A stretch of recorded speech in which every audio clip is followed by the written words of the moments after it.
हाँ जी, यूएसए से। राधे राधे। राधे राधे महाराज जी। महाराज जी इतना भौतिक व लौकिक उन्नति के बाद भी ये लगता है कि जैसे सफलता अभी नहीं मिली है।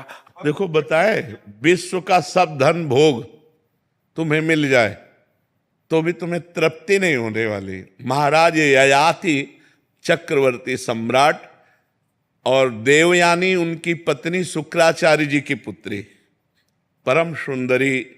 शुक्राचार्य जी तो कुलगुरु हैं दैत्यों के और समस्त शास्त्रों के ज्ञाता हैं।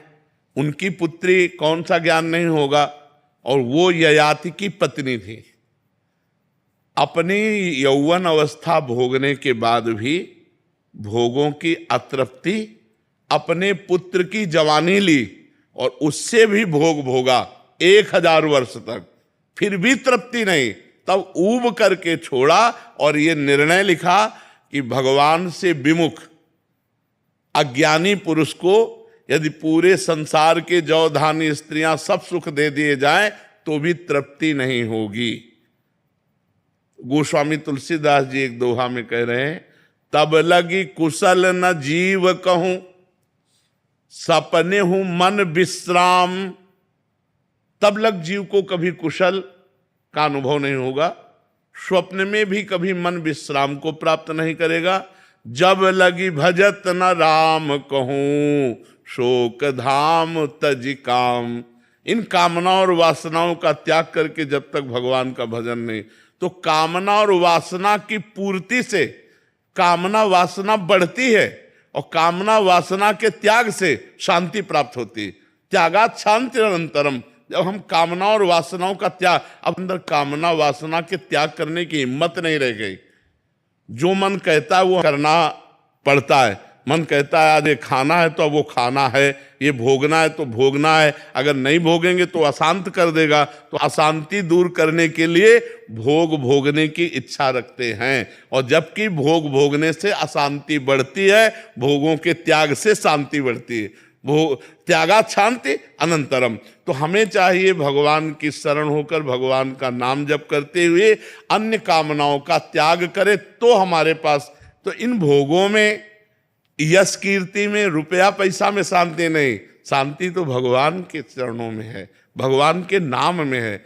एक गरीब आदमी हो, भगवान का नाम जप कर रहा हो, भगवान के भरोसों में मस्त। एक अरबपति है, भगवान से विमुख है, वो चिंता है, उसे नींद की गोली खा के सोना होगा। भगवान के आश्रय के बिना शांति मिलना तो असंभव है। ये पक्की बात समझ लो, ये पक्की बात। मन कहता है कि अमुक संख्या धनराशि हो जाए तो मैं, लेकिन अमुक संख्या होने पर उससे बढ़कर कामना हो जाती है और वो कभी तृप्त नहीं होता। तृप्त होता है तो सब तज हरिभज, सब झंझट छोड़ो, राधा राधा राधा राधा राधा। और जैसे भगवान रख रहे वैसे संतोष करो और अपने धर्म से कर्म करो, यही जीवन का लाभ। नहीं तो कभी संतोष के बिना ये कामनाएं कभी नष्ट नहीं होती। बिन संतोष न काम न साही और अछत काम सुख सपने उनाई। और जब तक कामनाएं तब तक अशांति ही अशांति है।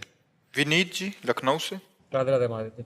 राधे राधे महाराज जी। महाराज जी कल के एकांतिक वार्तालाप में आपने एक साधक से कहा था कि क्रोध से बचने के लिए वो स्थान ही छोड़ दो जब तुम्हें लगे कि अब क्रोध आ सकता है। साथ ही आपने नाम जप का सहारा लेने के लिए भी बोला था। लेकिन अगर किसी व्यक्ति के शुरुआती जीवन में कठोर अनुभवों के कारण क्रोध ही उसका सबसे बड़ा शत्रु बन गया हो और अब वो किसी ऐसे उच्चतम पद पर है जहां उसे निचले पदों के लोगों के साथ रोज व्यवहार करना हो जो प्राय बदतमीजी और उद्दंडता के साथ व्यवहार करते हैं, ऐसे में वो स्थान भी छोड़ा नहीं जा सकता महाराज जी? ऐसे में कुछ ऐसे लोग होते हैं जो क्रोध की भाषा ही समझते हैं और कुछ जो होते हैं वो विनम्रता की भाषा समझते हैं। ये हम मानते हैं आपकी बात, इसको हम काटते नहीं हैं।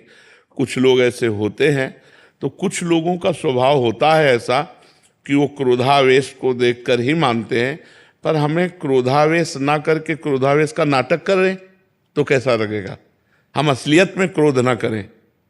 अगर हम क्रोध करेंगे तो हम रिलैक्स नहीं हो पाएंगे, हमारा हृदय जलेगा और उससे द्वेष करेगा। अगर हम क्रोध का नाटक करेंगे तो हम रिलैक्स रहेंगे। तो हमें लगता है क्रोध ना करके यदि हम क्रोध का नाटक करें, पर नाटक करने में ऐसा लो कि जल्दी में क्रोध में आ जाए, मतलब उसके लिए हमको बिल्कुल तैयार रहना पड़ेगा कि हम केवल नाटक कर रहे हैं।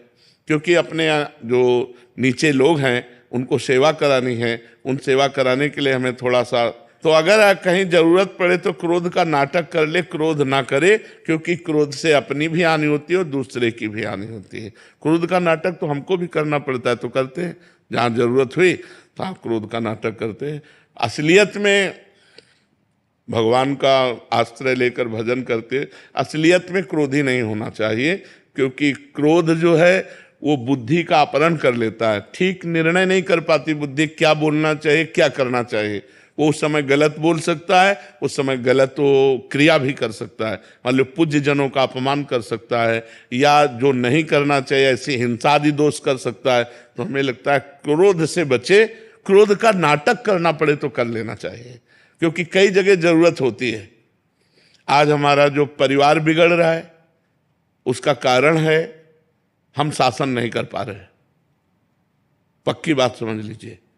नहीं, अगर छोटेपन से शासन हो बच्चों का सबका तो बहुत मर्यादित बच्चे हो जाएं, लेकिन छोटेपन से तो मोबाइल पकड़ा दिया जाता है और छूट दे दी जाती है, माता पिता अपनी मस्ती में रहते हैं, बच्चे बिगड़ जाते हैं। जब वो सयाने होते हैं फिर वो समझते नहीं। बहुत समस्याएं आ गई, बहुत समस्याएं। अगर बच्चे गलत चल रहे हैं और उनको डांटने की कोशिश करें, उनको संभालने की कोशिश करें, तो कई माता पिता बताए कि वो कहते हैं हम क्या कर लेंगे, और वो बेचारा डर गया कि आपसे तो अच्छा है, जैसे चलो वैसे चलो, काहे को क्या करोगे। तो ये बड़ी समस्याएं समाज में उपस्थित हो रहे। तो क्रोध का नाटक आवश्यक हो तो थोड़ा कर ले, नहीं तो शांत रहे और अपना कार्य जैसे चले वैसे चलावे। क्रोध तो नहीं करना चाहिए, अंदर का क्रोध हानिकारक ही है।